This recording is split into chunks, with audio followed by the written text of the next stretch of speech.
Hi hello friends, ಎಲ್ಲರೂ ಹೇಗಿದ್ದೀರಾ? ನಾನಂತೂ ಚೆನ್ನಾಗಿದ್ದೀನಿ. ಹಬ್ಬ ಆಯ್ತಾ? ದೇವ್ರನ್ನ ಕೂರಿಸಿದ್ರ ಕಮೆಂಟಲ್ಲಿ ಹೇಳಿ. ಹಾಗೆ ನಾವು ಅಷ್ಟೇ ಮನೇಲಿ ತುಂಬ ಸಿಂಪಲಾಗೆ ದೇವ್ರನ್ನ ಕೂರಿಸಿದ್ವಿ. ಅಮ್ಮನ ಮನೇಲಿ ಚೆನ್ನಾಗಿ ಕೂರಿಸಿದ್ರು, ಅದಕ್ಕೆ ಅಲ್ಲೇ ಹೋಗಿ ಹಬ್ಬನ ಮಾಡ್ಕೊಂಬಂದ್ವಿ.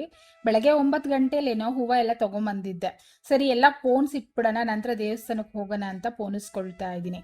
ಫೋಟೋಗೆ ದಿಂಡು ಹಾಕಿದ್ರೆ ಚೆನ್ನಾಗಿ ಕಾಣಿಸುತ್ತಲ್ವಾ, ಅದಕ್ಕೆ ಪೋಣಿಸ್ಕೊಳ್ತಾ ಇದ್ದೆ. ಅನಂತರ 10:30ಗೆ ದೇವಸ್ಥಾನಕ್ಕೆ ಹೋಗಿದ್ದೆ. ನೋಡಿ, ಮಾರಮ್ಮನ ದೇವಸ್ಥಾನ ನೀವು ನೋಡಿರ್ಬೋದು. ಅಂದರೆ ನನ್ನ ವೀಡಿಯೋಸ್ನ ನೋಡೋರು ನೋಡಿರ್ತಾರೆ. ಸಾಮಾನ್ಯ ಶುಕ್ರವಾರ ನಾನು ದೇವಸ್ಥಾನಕ್ಕೆ ಹೋಗ್ತೀನಲ್ವ, ಆಗೆಲ್ಲ ವೀಡಿಯೋ ಮಾಡಿ ಹಾಕ್ತಾ ಇರ್ತೀನಿ ನಾನು ವ್ಲಾಗಲ್ಲಿ.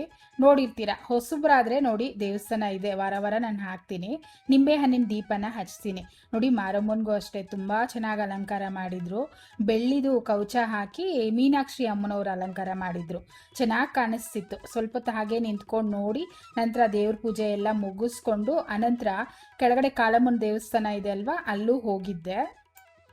ಇವತ್ತು ಹಬ್ಬ ಇರೋದ್ರಿಂದ ದೇವಸ್ಥಾನದಲ್ಲಿ ಜನನೇ ಇರಲಿಲ್ಲ. ಒಂದು 4-5 ಜನ ಏನೋ ಬಂದಿದ್ರು. ಅಂದರೆ ಯಾವಾಗಲೂ ಬರ್ತಾರಲ್ವ ವಾರ ಅಂಥವ್ರು ಮಾತ್ರ ಬಂದಿದ್ರು.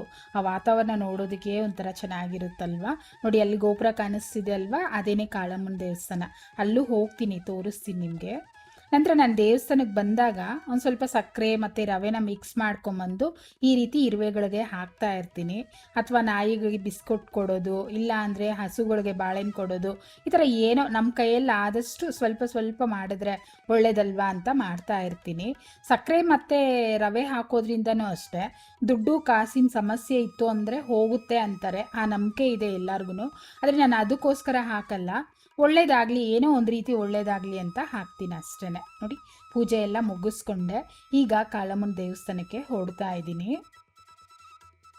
ಇಲ್ಲಂತೂ ಮಕ್ಕಳು ಆಟಾಡೋದಕ್ಕೂ ಅಷ್ಟೇ, ಮತ್ತು ವಯಸ್ಸಾಗಿರೋರು ವಾಕಿಂಗೂ ಅಷ್ಟೇ ಸಂಜೆ ಟೈಮಲ್ಲಿ ಹೋಗ್ತಾ ಇರ್ತಾರೆ. ಚೆನ್ನಾಗಿರುತ್ತೆ. ಹಾಗೆ ಊರಬ್ಬದ ದಿನವೂ ಅಷ್ಟೇ ಇಲ್ಲೆಲ್ಲ ಬೆಂಕಿ ಕಂಡ ಹಾಕಿ ತುಂಬ ಚೆನ್ನಾಗಿ ಮಾಡ್ತಾರೆ. ನಾನು ತೋರಿಸ್ತೀನಿ ನೆಕ್ಸ್ಟ್ ಇಯರ್ ನಿಮಗೆ. ನೋಡಿ, ಇದು ಕಾಳಮ್ಮನ ದೇವಸ್ಥಾನ. ಇಲ್ಲಿ ಚಿನ್ನದ್ದು ಅಲಂಕಾರ ಮಾಡಿದ್ರು. ಅಂದರೆ ಚಿನ್ನದ್ದು ಕವಚ ಹಾಕಿ ಅಲಂಕಾರ ಮಾಡಿದ್ರು. ಇಲ್ಲೂ ಅಷ್ಟೇ ತುಂಬ ಚೆನ್ನಾಗಿ ಕಾಣಿಸ್ತಿತ್ತು ದೇವರು. ಬೇಗ ಮನೆಗೆ ಹೋಗಿ ಮಿಕ್ಕಿದ ಕೆಲಸ ಎಲ್ಲ ನೋಡಬೇಕು, ಅದಕ್ಕೆ ಹೊರಡ್ತಾ ಇದ್ದೆ. ಅಂದರೆ ಹಬ್ಬ ಅಲ್ವಾ, ಮನೆಗೆ ಯಾರಾದರೂ ಅರ್ಶಿನ ಕುಂಕುಮ ಕರಿಯೋದಕ್ಕೆ ಬರ್ತಾ ಇರ್ತಾರೆ. ಮನೆ ಬೀಗ ಹಾಕಿದರೆ ವಾಪಸ್ ಹೋಗ್ತಾರಲ್ಲ ಅಂತ ಅಂದ್ಬಿಟ್ಟು ಬೇಗ ಬಂದೆ. ಹಾಗೆ ನೆನ್ನೆನೇ ದೇವ್ರ ಸಾಮಾನೆಲ್ಲ ಬೆಳಗಿಟ್ಬಿಟ್ಟು ಫೋಟೋ ಎಲ್ಲ ನೀಟಾಗಿ ಒರೆಸಿಟ್ಟಿದ್ದೆ. ಇವತ್ತೇನಿದ್ರು ಅರ್ಶಿನ ಕುಂಕುಮ ಇಟ್ಟು ಹೂವು ಹಾಕಿ ನೀಟಾಗಿ ಪೂಜೆನ ಮುಗಿಸ್ಕೊಂಡೆ. ನೋಡಿ, ತೆಂಗಿನಕಾಯಿಗೆ ಕುಂಕುಮ ಇಡೋದು ಹೇಗೆ ಅಂತ ಪ್ರೇಮಾಸ್ ಫ್ಯಾಮಿಲಿ ಚಾನಲಲ್ಲಿ ಹಾಕಿದ್ದೀನಿ, ಹೋಗಿ ನೋಡಿ. ನೀವು ಅದೇ ರೀತಿ ಇಟ್ಕೊಳ್ಳಿ, ತುಂಬ ಚೆನ್ನಾಗಿ ಕಾಣಿಸುತ್ತೆ ದೇವರು. ನೀವು ನೋಡ್ತಾ ಇರ್ಬೋದು, ತೆಂಗಿನಕಾಯಿ ಒಂದು ಸ್ವಲ್ಪ ಡಿಸೈನ್ ಮಾಡಿ ನಾಮ ಥರ ಇಟ್ಟಿದ್ದೀನಲ್ವ, ಅದನ್ನೇ ತೋರಿಸಿದ್ದೀನಿ. ಹಾಗೆಯೇ ಡೇರಾ ಹೂವು ತಂದಿದ್ದೆ, ಅದನ್ನು ಇಟ್ಟು ರೋಜಾ ಹೂವು, ನಂತರ ನಮ್ಮ ಗಿಡದಲ್ಲಿ ದಾಸವಾಳ ಹೂವು ಬಿಟ್ಟಿತ್ತಲ್ಲ, ಅದನ್ನು ಸಹ ಜೋಡಿಸ್ಕೊಳ್ತಿದ್ದೀನಿ. ನಾವು ಅಷ್ಟೇ ಮನೆಯಲ್ಲಿ ಲಕ್ಷ್ಮಿಯ ತುಂಬ ಚೆನ್ನಾಗಿ ಕೂರಿಸ್ತೀವಿ. ಆದರೆ ಈ ವರ್ಷ ಮಾತ್ರ ಮಾಡಿಲ್ಲ, ಹೋದ ವರ್ಷ ಮಾಡಿದ್ದೆ. ಅಂದರೆ ನೆಕ್ಸ್ಟ್ ಇಯರ್ ನಿಮಗೆ ಯಾವ ರೀತಿ ಕಲಶಕ್ಕೆ ಸೀರೆ ಉಡಿಸೋದು ಮತ್ತು ದೇವ್ರಿಗೆ ಯಾವ ರೀತಿ ಅಲಂಕಾರ ಮಾಡ್ಕೋಬೋದು ಅಂತ ಡೀಟೇಲಾಗಿ ವಿಡಿಯೋ ಮಾಡಿ ಹಾಕ್ತೀನಿ. ಗಣೇಶ ಹಬ್ಬಕ್ಕೂ ಅಷ್ಟೇ ಮುಂಚೆನೇ ನಿಮಗೆ ವಿಡಿಯೋ ಮಾಡಿ ಹಾಕ್ತೀನಿ, ಯಾವ ಥರ ಗಣೇಶನ ಕೂರಿಸ್ಕೋಬೋದು ಅಂತ. ನೋಡಿ, ಈಗ ದೀಪ ಹಚ್ಚಿ ಪೂಜೆನ ಮಾಡ್ಕೊಳ್ತಿದ್ದೀನಿ.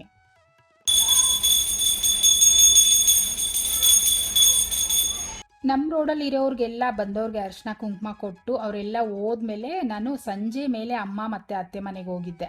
ಅಂದರೆ ಬೀಗ ಹಾಕ್ಕೊಂಡು ಹೋದರೆ ಬಂದವರೆಲ್ಲ ರಿಟರ್ನ್ ಹೋಗ್ತಾರಲ್ಲ ಅಂತ ಅಂದ್ಬಿಟ್ಟು ಸಂಜೆ ಮೇಲೆ ಹೋಗಿದ್ದೆ. ತೋರಿಸ್ತೀನಿ ನೋಡಿ. ಅತ್ತೆ ಮನೇಲೂ ಚೆನ್ನಾಗಿ ಕೂರಿಸಿದ್ರು. ನೋಡಿ, ಇವರೇ ನಮ್ಮ ಮೈದನ ಹೆಂಡತಿ, ಅತ್ತೆ ಮನೆ ಇದು. ಇವ್ರು ಈ ಥರ ಕೂರಿಸಿದ್ರು. ನಾನು ಪ್ರೇಮಾಸ್ ಫ್ಯಾಮಿಲಿಯಲ್ಲಿ ಡೀಟೇಲಾಗಿ ಹಾಕಿದ್ದೀನಿ, ನೀವು ನೋಡ್ಬೋದು. ನಂತರ ಅಮ್ಮ ಮನೆಗೆ ಬಂದಿದ್ವಿ. ವನಿತಾ ಒಬ್ಬಟ್ಟು ಸುಡ್ತಾ ಇದ್ಲು ಊಟಕ್ಕೆ ಅಂತಂದ್ಬಿಟ್ಟು ನಾವು ಅಲ್ಲೇ ಊಟ ಮಾಡಿಕೊಂಡು ನೈಟ್ 12 ಗಂಟೆಲಿ ಮನೆಗೆ ಬಂದಿದ್ದು. ಎಲ್ಲರೂ ಕುತ್ಕೊಂಡು ಮಾತಾಡ್ತಾ ಇದ್ವಿ. ಹಾಗೆ ದೀಪ್ತಿನೂ ಅಷ್ಟೇ ಡ್ರೆಸ್ ಚೇಂಜ್ ಮಾಡ್ಕೊಳ್ತೀನಿ ಅಂತ ಹೋಗ್ತಿದ್ಲು. ಚೆನ್ನಾಗಿ ಕಾಣಿಸ್ತಾ ಇದ್ಲು ಆಫ್ ಸ್ಯಾರಿನಲ್ಲಿ. ಅಂದರೆ ಸುಸ್ತಾಗ್ಬಿಟ್ಟಿದ್ರು ಪಾಪ ಮಕ್ಕಳೆಲ್ಲ, ಓಡಾಡಿ ಮತ್ತು ದೇವ್ರನ್ನ ಕೂರಿಸಿದ್ರಲ್ಲ, ಅದಕ್ಕೇ. ಹಾಗೆ ವನಿತಾನೂ ಅಷ್ಟೇ ಅರ್ಶಿನ ಕುಂಕುಮ ಕೊಡ್ತಿದ್ದಾಳೆ. ಊಟ ಎಲ್ಲ ಮುಗಿಸಿದ್ವಿ. ಪ್ರೇಮಾಸ್ ಫ್ಯಾಮಿಲಿ ಚಾನಲಲ್ಲಿ ಹಾಕಿದ್ದೀನಿ ಅದನ್ನೆಲ್ಲ. ನಾವು ಒಬ್ಬಟ್ಟು ಮಾಡಿ ಸುಟ್ಕೊಂಡು ತಿಂದಿದ್ದು ಮತ್ತು ಊಟ ಮಾಡಿದ್ದೆಲ್ಲ ಹಾಕಿದ್ದೀನಿ, ನೋಡ್ಬೋದು ನೀವು. ಅಮ್ಮನ ಮನೆಯಲ್ಲಿ ದೇವ್ರನ್ನ ಯಾವ ರೀತಿ ಕೂರಿಸಿದ್ದಾರೆ ಅಂತ ನೋಡಿ, ಇಲ್ಲಿ ತೋರಿಸ್ತೀನಿ ನಿಮಗೆ. ಅಮ್ಮ ಅಡುಗೆ ಕೆಲಸ ಎಲ್ಲ ಮಾಡ್ಕೊಳ್ತಾರೆ. ವನಿತಾ ಮತ್ತು ನನ್ನ ತಮ್ಮ ಹಾಗೆ ಮಕ್ಕಳು ಎಲ್ಲ ಸೇರಿ ಈ ರೀತಿ ದೇವ್ರನ್ನ ಕೂರಿಸಿದ್ದಾರೆ. ನೋಡೋದಕ್ಕೆ ಒಂದು ರೀತಿ ಲಕ್ಷಣವಾಗಿ ಚೆನ್ನಾಗಿ ಮಾಡಿದಾರಲ್ವ. ಅದಾದಮೇಲೆ 12 ಗಂಟೆಲಿ ನಾವು ಮನೆಗೆ ಬಂದಿದ್ದು. ನೋಡಿ ರೋಡಲ್ಲಿ ಯಾರೂ ಇಲ್ಲ, ಒಬ್ರಂದರೆ ಒಬ್ರು. ಹಬ್ಬ ಮುಗಿಸ್ಕೊಂಡೆಲ್ಲ ಮಲಗ್ಬಿಟ್ಟವ್ರು ಅನಿಸುತ್ತೆ, ಅದರಿಂದ ಯಾರೂ ಇರಲಿಲ್ಲ. ಸರಿ ಮನೆಗೆ ಹೊರಟ ಮೇಲೆ ನಾವು ಆಮೇಲೆ ಇನ್ನೇನು ಮಲ್ಕೊಂಡಿದ್ದಷ್ಟೇ.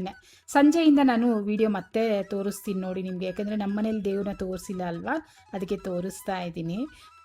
ನಾನು ನೆಕ್ಸ್ಟ್ ವೀಡಿಯೋಗಳಲ್ಲಿ ನಿಮಗೆ ಗಣೇಶನ ಯಾವ ರೀತಿ ಕೂರಿಸೋದು ಮತ್ತು ನವರಾತ್ರಿ ಹಬ್ಬ ಯಾವ ರೀತಿ ಮಾಡ್ಕೋಬೋದು, 9 ದಿನ ಯಾವ ರೀತಿ ಮಾಡ್ಕೋಬೋದು ಅನ್ನೋದನ್ನು ವಿಡಿಯೋ ಮಾಡಿ ಹಾಕ್ತೀನಿ. 9 ದಿನವೂ ಅಷ್ಟೇ ಹೊಸ್ಲಿಗೆ ನಾವು ಪೂಜೆನ ಮಾಡ್ತೀವಿ. ತೋರಿಸ್ತೀನಿ ನಿಮಗೆ ಯಾವ ಥರ ಮಾಡ್ಕೋಬೋದು ಅಂತ. ನೀವು ಅಷ್ಟೇ ನನ್ನ ಜೊತೆಲೇ ನೀವು ಪೂಜೆ ಮಾಡ್ಕೊಳ್ಳಿ, ಒಳ್ಳೆಯದಾಗುತ್ತೆ ತುಂಬಾ. ನಂತರ ಕಾಫಿ ಮಾಡ್ಕೊಳ್ತಾ ಇದ್ದೆ. ಅಂದರೆ ಈಗ ಒಂದು 5 ಗಂಟೆ ಏನೋ ಆಗಿತ್ತು, ಪೂಜೆ ಎಲ್ಲ ಮುಗಿಸ್ಕೊಂಡನಲ್ಲ. ನಂತರ ಒಂದು ಸ್ವಲ್ಪ ಕಾಫಿ ಮಾಡಿಕೊಂಡು ನಾನು ದೇವ್ರ ಎದುರಿಗೆ ಹೋಗಿ ಕುತ್ಕೊಂಡ್ಬಿಡ್ತೀನಿ, ಸೋಫಾ ಮೇಲೆ ಕುತ್ಕೊಂಡು ದೇವ್ರನ್ನ ನೋಡ್ತಾ ಇರ್ತೀನಿ. ಚೆನ್ನಾಗಿ ಕಾಣಿಸ್ತಾ ಇರುತ್ತಲ್ವ, ಹಾಗೇ ಒಂದು ಸ್ವಲ್ಪ ಹೊತ್ತು ನೋಡ್ಕೊಂಡು ಕೂತಿರ್ತೀನಿ. ಹಬ್ಬ ಅಂತಲೇ ಅಲ್ಲ, ನಾರ್ಮಲ್ ಆಗಿ ನಾನು ಯಾವಾಗಲೂ ಇದೇ ರೀತಿ ಮಾಡ್ತಾ ಇರ್ತೀನಿ. ಹಾಗೆ ನೋಡ್ತಾ ಇದ್ದ ಹಾಗೆ ಒಂದು ಸ್ವಲ್ಪ ಕರೆಂಟ್ ಹೊರಟೋಯ್ತು, ಒಂದು 10-15 ನಿಮಿಷ. ಆ ಕತ್ಲಲ್ಲೂ ಅಷ್ಟೇ ಎಷ್ಟು ಚೆನ್ನಾಗಿ ಕಾಣಿಸ್ತಾ ಇತ್ತು ದೇವರು ಅಂದರೆ. ವಿಡಿಯೋದಲ್ಲಿ ಯಾವ ರೀತಿ ಕಾಣಿಸ್ತಿದೆಯೋ ಗೊತ್ತಿಲ್ಲ, ಕತ್ತಲಲ್ಲಿ ತುಂಬ ಚೆನ್ನಾಗಿ ಕಾಣಿಸ್ತಿತ್ತು. ಹಾಗೆ ತುಳಸಿ ಗಿಡದ ಹತ್ರ ನೋಡಿ ಚೆನ್ನಾಗಿ ಬೆಳಕು ಬರ್ತಾ ಇದೆ. ಮಳೆ ತುಂಬ ಬರ್ತಾ ಇತ್ತು. ಅರ್ಶಿನ ಕುಂಕುಮಕ್ಕೆ ಹೋಗೋವ್ರಿಗೂ ತುಂಬ ಕಷ್ಟ ಆಗುತ್ತೆ, ಯಾಕಂದರೆ ಹೊಸ ಹೊಸ ಸೀರೆಗಳು ಉಟ್ಕೊಂಡಿರ್ತಾರಲ್ಲ, ಪಾಪ ಎಲ್ಲ ಗಲೀಜಾಗುತ್ತೆ. ಆದರೂ ಹೋಗಲೇಬೇಕು, ಇನ್ನೇನು ಮಾಡೋಕ್ಕಾಗಲ್ಲ. ಛತ್ರಿ ಹಿಡ್ಕೊಂಡೆಲ್ಲ ಓಡಾಡ್ತಾ ಇದ್ರು, ಅದನ್ನೇ ನಿಮಗೆ ತೋರಿಸ್ತಾ ಇದ್ದೀನಿ. ಹಬ್ಬದ ದಿನ ಈ ರೀತಿ ಕರೆಂಟ್ ಹೊರಟೋಗಿ ಮತ್ತು ಮಳೆನೂ ಬಂದುಬಿಟ್ರೆ ತುಂಬ ತೊಂದರೆ ಆಗ್ಬಿಡುತ್ತಲ್ವ. ಬೆಳಗ್ಗೆಯಿಂದ ಎಲ್ಲ ದೇವ್ರಿಗೆ ಅಲಂಕಾರ ಮಾಡ್ಕೊಂಡಿರ್ತಾರೆ, ಸಂಜೆ ಆಗಿದ್ದೇನೆ ಈ ಥರ ಆಗ್ಬಿಟ್ರೆ ಒಂದು ಸ್ವಲ್ಪ ಬೇಜಾರಾಗ್ಬಿಡುತ್ತೆ.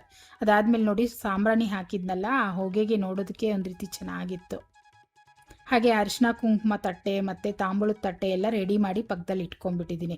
ಯಾರಾದರೂ ಬಂದರೆ ಹಾಗೆ ತೆಗೆದು ಕೊಡ್ಬೋದಲ್ವಾ ಅಂತ ಅಂದ್ಬಿಟ್ಟು. ನಾವಂತೂ ಸಿಂಪಲಾಗಿ ಈ ರೀತಿ ಹಬ್ಬನ ಮಾಡ್ಕೊಂಡ್ವಿ. ನೆಕ್ಸ್ಟ್ ಬರೋ ಹಬ್ಬಗಳಲ್ಲೂ ಅಷ್ಟೇ ವಿಡಿಯೋ ಮಾಡಿ ಹಾಕ್ತೀನಿ, ನಿಮಗೂ ಇಷ್ಟ ಆಗುತ್ತೆ. ಹಾಗಿದ್ದರೆ ಒಂದೇ ಒಂದು ಲೈಕ್ ಕೊಟ್ಟು ಚಾನಲ್ನ ಸಬ್ಸ್ಕ್ರೈಬ್ ಮಾಡ್ಕೊಳ್ಳಿ. ನೀವು ಹಬ್ಬ ಮಾಡಿದ್ರಾ ಅನ್ನೋದನ್ನು ಕಮೆಂಟ್ ಮಾಡಿ ತಿಳಿಸಿ. Thank you.